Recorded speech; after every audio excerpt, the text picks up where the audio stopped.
Hi all. ഇന്നത്തെ വീഡിയോയിൽ എടുക്കാനുള്ള topics unit council, plant council, shop council. ഇത് മൂന്നുമാണ് നമുക്ക് ഈ ഒരു ചാപ്റ്ററിൻ്റെ ലാസ്റ്റ് ഭാഗമായിട്ട് എടുക്കാനുള്ള ടോപ്പിക്ക്.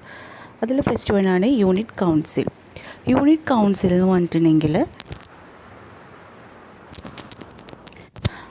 ലാർജ് സ്കെയിൽ പ്രൊഡക്ഷൻ നടക്കുന്ന സ്ഥലത്ത്, അതായത് പബ്ലിക് സെക്ടേഴ്സിൽ എംപ്ലോയീസിൻ്റെ പാർട്ടിസിപ്പേഷൻ മാനേജ്മെൻറ്റിൻ്റെ ആക്ടിവിറ്റീസിൽ ഉണ്ടായിരിക്കുക. ഇത് പ്രധാനമായിട്ടും എൻകറേജ് ചെയ്തിട്ടുള്ളത് ജോയിൻറ്റ് കൗൺസിൽസിൻ്റെ സ്കീം പ്രകാരം മാനുഫാക്ചറിങ് അല്ലെങ്കിൽ മൈനിങ് യൂണിറ്റ്സിലാണ് ഈ ഒരു സ്കീം പുതുതായിട്ട് കൊണ്ടുവന്നിട്ടുള്ളത്. ഈ സ്കീം ലോഞ്ച് ചെയ്തിട്ടുള്ളത് 5th January 1977 ഈ ഒരു സ്കീം ലോഞ്ച് ചെയ്തിട്ടുള്ളത്.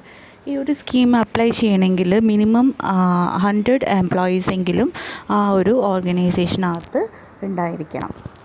ഇനി ഇതിൻ്റെ കുറച്ച് ഫീച്ചേഴ്സുകൾ എന്തൊക്കെയാണെന്നുള്ളത് നോക്കാം. ആദ്യത്തെ ഫീച്ചറാണ് നേരത്തെ നമ്മൾ പറഞ്ഞ പോലെ 100 അതിലധികമോ എംപ്ലോയീസ് ഉണ്ടായിരിക്കണം. അവരവരെ ഡേ ടു ഡേ പ്രോബ്ലംസും പറയുകയും അത് ഡിസ്കസ് ചെയ്യുകയും അതിനുള്ള സൊല്യൂഷൻസ് കാണുകയും ഒക്കെ ചെയ്യുന്ന അത്തരത്തിലുള്ള ഒന്നിലധികമുള്ള യൂണിറ്റ്സുകൾക്കൊക്കെയാണ് ഈ ഒരു യൂണിറ്റ്സ് കൗൺസിൽ കുറച്ചും കൂടി അപ്ലൈ ചെയ്യാൻ പറ്റുള്ളൂ. അടുത്തതാണ് management representative should be nominated by the management ആയിരിക്കും മാനേജ്മെൻറ്റ് റെപ്രസെൻറ്റേറ്റീവിനെ നോമിനേറ്റ് ചെയ്യുക. അതുപോലെ തന്നെ അതിലൊരു യൂണിറ്റ് ഉണ്ടായിരിക്കണം, ഒരു കൺസേൺഡ് യൂണിറ്റും ആ ഒരു പേഴ്സൻ്റെ അണ്ടറിൽ ഉണ്ടായിരിക്കണം. പിന്നെ അതുപോലെ തന്നെ മാനേജ്മെൻറ്റ് ഒരു റെക്കഗ്നൈസ്ഡ് ആയിട്ടുള്ള ഒരു യൂണിയൻ അല്ലെങ്കിൽ രജിസ്റ്റേർഡ് ആയിട്ടുള്ള ഒരു യൂണിയൻ്റെ കൺസൾട്ടേഷനും കൂടി ചെയ്യണം. ഏതെങ്കിലും ലോക്കൽ കണ്ടീഷനിലാണെങ്കിൽ പോലും ഏതെങ്കിലും സിറ്റുവേഷൻസിൽ ഡിസിഷൻസ് എടുക്കണമെങ്കിൽ ആ ഒരു യൂണിയൻ്റെ രജിസ്റ്റേർഡ് യൂണിയൻ്റെ അല്ലെങ്കിൽ റെക്കഗ്നൈസ്ഡ് യൂണിയൻ്റെ കൺസൾട്ടേഷനോട് കൂടിയിട്ടായിരിക്കണം ഓരോ കൗൺസിൽ റിലേറ്റഡ് ആയിട്ടുള്ള ഓരോ കാര്യങ്ങൾക്കും തീരുമാനങ്ങൾ എടുക്കേണ്ടത്. അടുത്തതാണ് unit council shall be on the basis of consistence and not by the process of voting base ചെയ്തിട്ടല്ല, പക്ഷെ അവരുടേതായിട്ടുള്ള ഒരു നിയമതകൾ അവരെ സ്വന്തമായിട്ടുള്ള തീരുമാനങ്ങൾ ബേസ് ചെയ്തുകൊണ്ടായിരിക്കും ഈ ഒരു കൗൺസിലിൻ്റെ ഡിസിഷൻസൊക്കെ എടുക്കുന്നുണ്ടാവുക. അതെപ്പോഴും എന്ത് ചെയ്യണം, ജോയിൻറ്റ് കൗൺസിലിൻ്റെയും കൂടി കൺസിഡറേഷനോട് കൂടിയിട്ടായിരിക്കണം ഈ കാര്യങ്ങളെല്ലാം സെറ്റ് ചെയ്യേണ്ടത്. കാരണം ജോയിൻറ്റ് കൗൺസിലാണല്ലോ ഈ ഒരു യൂണിറ്റ് കൗൺസിലിനെ റെക്കമെൻഡ് ചെയ്തിട്ടുള്ളത്. അടുത്തതാണ് every decision of union council should be implemented by the parties concerned within a month.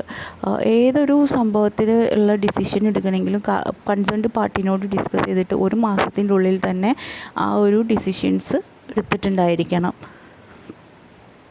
Then next one, suitable ആയിട്ടുള്ള അറേഞ്ച്മെൻറ്റ്സ് ആയിരിക്കണം മാനേജ്മെൻറ്റ് എപ്പോഴും ചെയ്യേണ്ടത്. ഇപ്പോൾ ഒരു മിനിറ്റ്സ് ഉണ്ടാക്കുകയാണെങ്കിൽ മീറ്റിങ്ങിൻ്റെ മിനിറ്റ്സ് ഉണ്ടാക്കുമ്പോഴും ഓരോരുത്തർക്ക് ഓരോ റെപ്രസെൻറ്റേറ്റീവ്സിന് കൊടുക്കുന്ന ഡെസിഗ്നേഷൻ ആണെങ്കിലും എല്ലാം ഓരോ വ്യക്തികൾക്ക് സ്യൂട്ടബിൾ ആയിട്ടുള്ള രീതിയിൽ അല്ലെങ്കിൽ എല്ലാവർക്കും കൺവീനിയൻ്റ് ആയിട്ടുള്ള ടൈമിൽ മീറ്റിംഗ് വെക്കുക, എല്ലാവരും അക്സെപ്റ്റ് ചെയ്യാൻ പറ്റുന്ന ആളുകളെ സെക്രട്ടറി ആക്കാൻ നോക്കുക. അതുപോലെ തന്നെ ഏതൊരു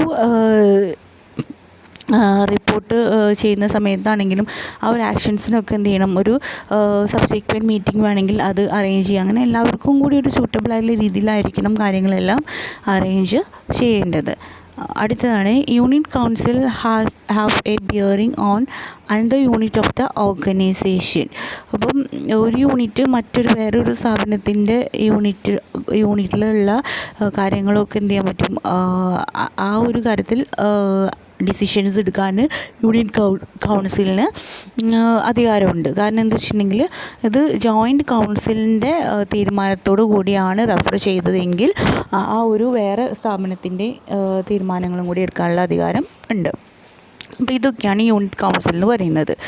ഇനി നമ്മൾ വീഡിയോൻ്റെ തുടക്കത്തിൽ പറഞ്ഞ പോലെ രണ്ടാമത്തെ ടോപ്പിക്കാണ് പ്ലാന്റ് കൗൺസിൽ.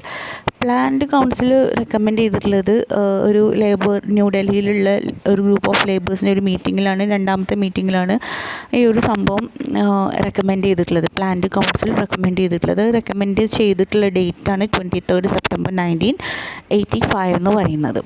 ഈ ഒരു സ്കീം അപ്ലൈ ചെയ്യുന്നത് എല്ലാ സെൻട്രൽ പബ്ലിക് സെക്ടേഴ്സ്, നേരത്തെ പറഞ്ഞത് പബ്ലിക് സെക്ടേഴ്സ് അല്ലെങ്കിൽ ലാർജ് സ്കെയിലാണ്, ഇപ്പോൾ നമ്മൾ പറഞ്ഞുകൊണ്ടിരിക്കുന്നത് സെൻട്രൽ പബ്ലിക് സെക്ടറിലാണ് പ്രധാനമായിട്ടും ഇത് അപ്ലൈ ചെയ്തിട്ടുള്ളത്. ഈ ഒരു സ്കീം ഒരു സ്പെസിഫിക് എക്സെപ്ഷൻ കൊടുത്തിട്ടുണ്ട് ചില ഓപ്പറേഷൻസിൽ, അത് ഗവൺമെൻറ് കൊടുത്തിട്ടുള്ള ഒരു എക്സെപ്ഷൻസുകളാണ് ഉള്ളത്.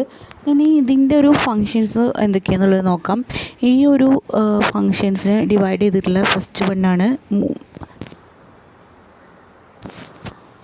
Operational area. ഇതിന് 5 ഹെഡിങ്സിലാട്ടോ ഡിവൈഡ് ചെയ്തിട്ടുള്ള. അതിൽ ഫസ്റ്റ് വണ്ണാണ് ഓപ്പറേഷണൽ ഏരിയാസ് എന്ന് പറയുന്നത്. ഓപ്പറേഷണൽ ഏരിയാസിനകത്ത് വരുന്ന കാര്യങ്ങളാണ് താഴെ മെൻഷൻ ചെയ്തിട്ടുള്ളത്.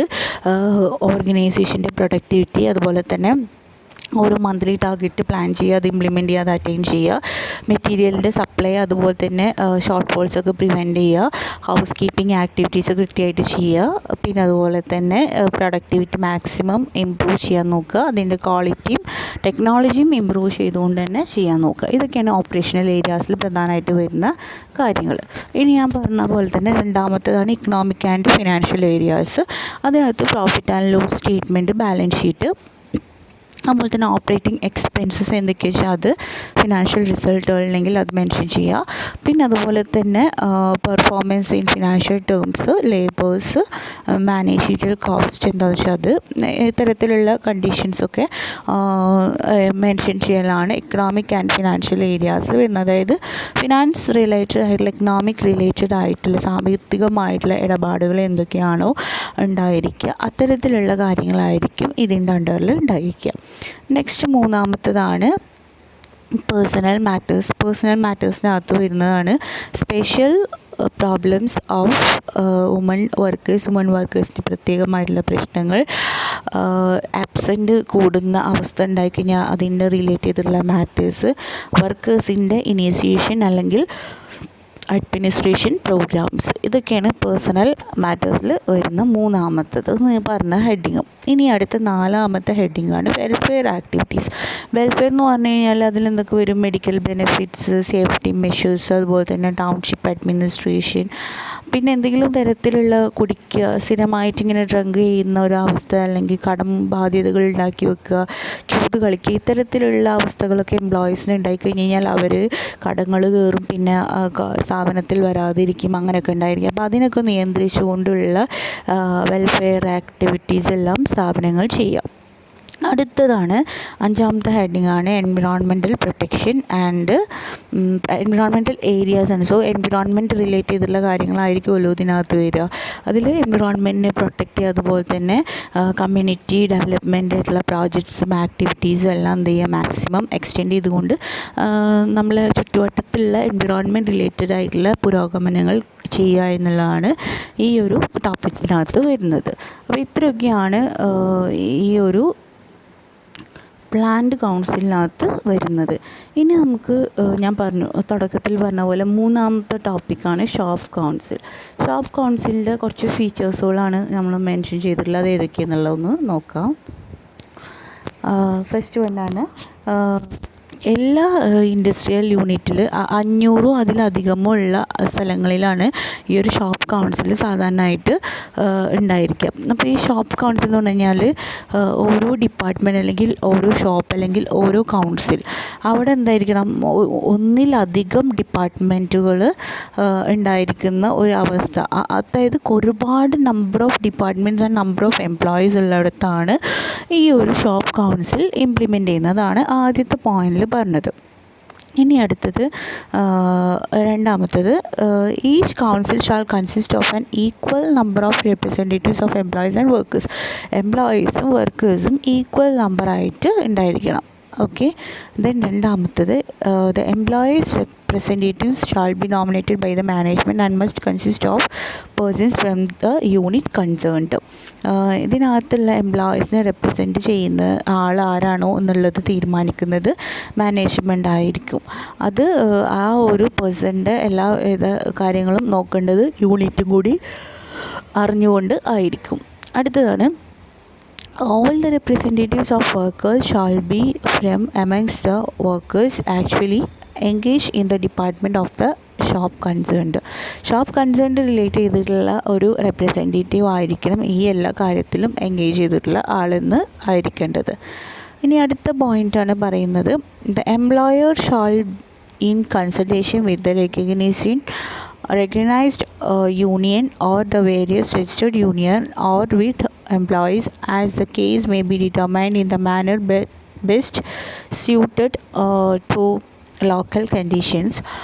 The number shop council and department to be attached to each council of the undertaking or establishment.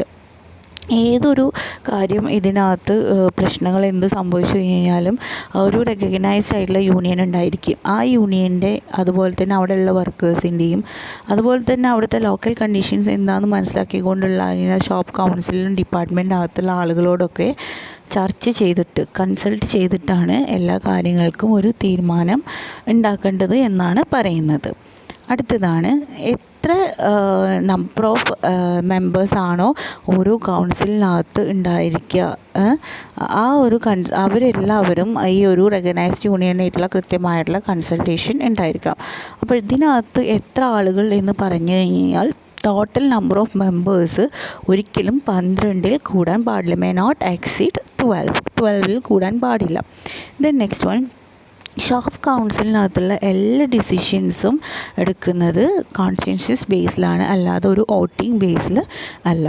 Then last one എല്ലാ ഡിസിഷൻസും ഷോപ്പ് കൗൺസിലിൻ്റെ എല്ലാ ഡിസിഷൻസും ഇംപ്ലിമെൻ്റ് ചെയ്യുന്നത് ഓരോ പാർട്ടീസാണ്. ഓരോ വർഷത്തിൽ ഉണ്ടാവുന്ന ഒരു മാസത്തിൽ ആർക്കാണോ ആ ഒരു within A period of 1 month ആ ഒരു മാസത്തിൽ ആർക്കാണോ ഡ്യൂട്ടി ഉള്ളത് അവരായിരിക്കും ആ ഒരു കാര്യത്തിൻ്റെ ഇംപ്ലിമെൻറ്റേഷൻ ആ ഡിസിഷൻ ഇംപ്ലിമെൻറ്റ് ചെയ്യൽ അവരായിരിക്കും.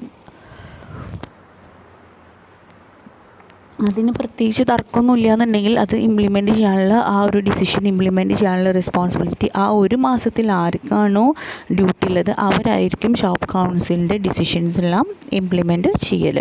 അപ്പോൾ നമ്മൾ ഇന്നത്തെ ക്ലാസ്സിൽ എടുത്ത 3 കൗൺസിൽസും നിങ്ങൾക്ക് എല്ലാവർക്കും മനസ്സിലായി എന്ന് വിചാരിക്കണു. ഇതോട് കൂടിയിട്ട് നമ്മൾ സെക്കൻഡ് മൊഡ്യൂൾ അവസാനിച്ചു. നെക്സ്റ്റ് ക്ലാസ് മുതൽ നമ്മൾ പുതിയ മൊഡ്യൂളായിരിക്കും സ്റ്റാർട്ട് ചെയ്യുക. Okay, till then bye.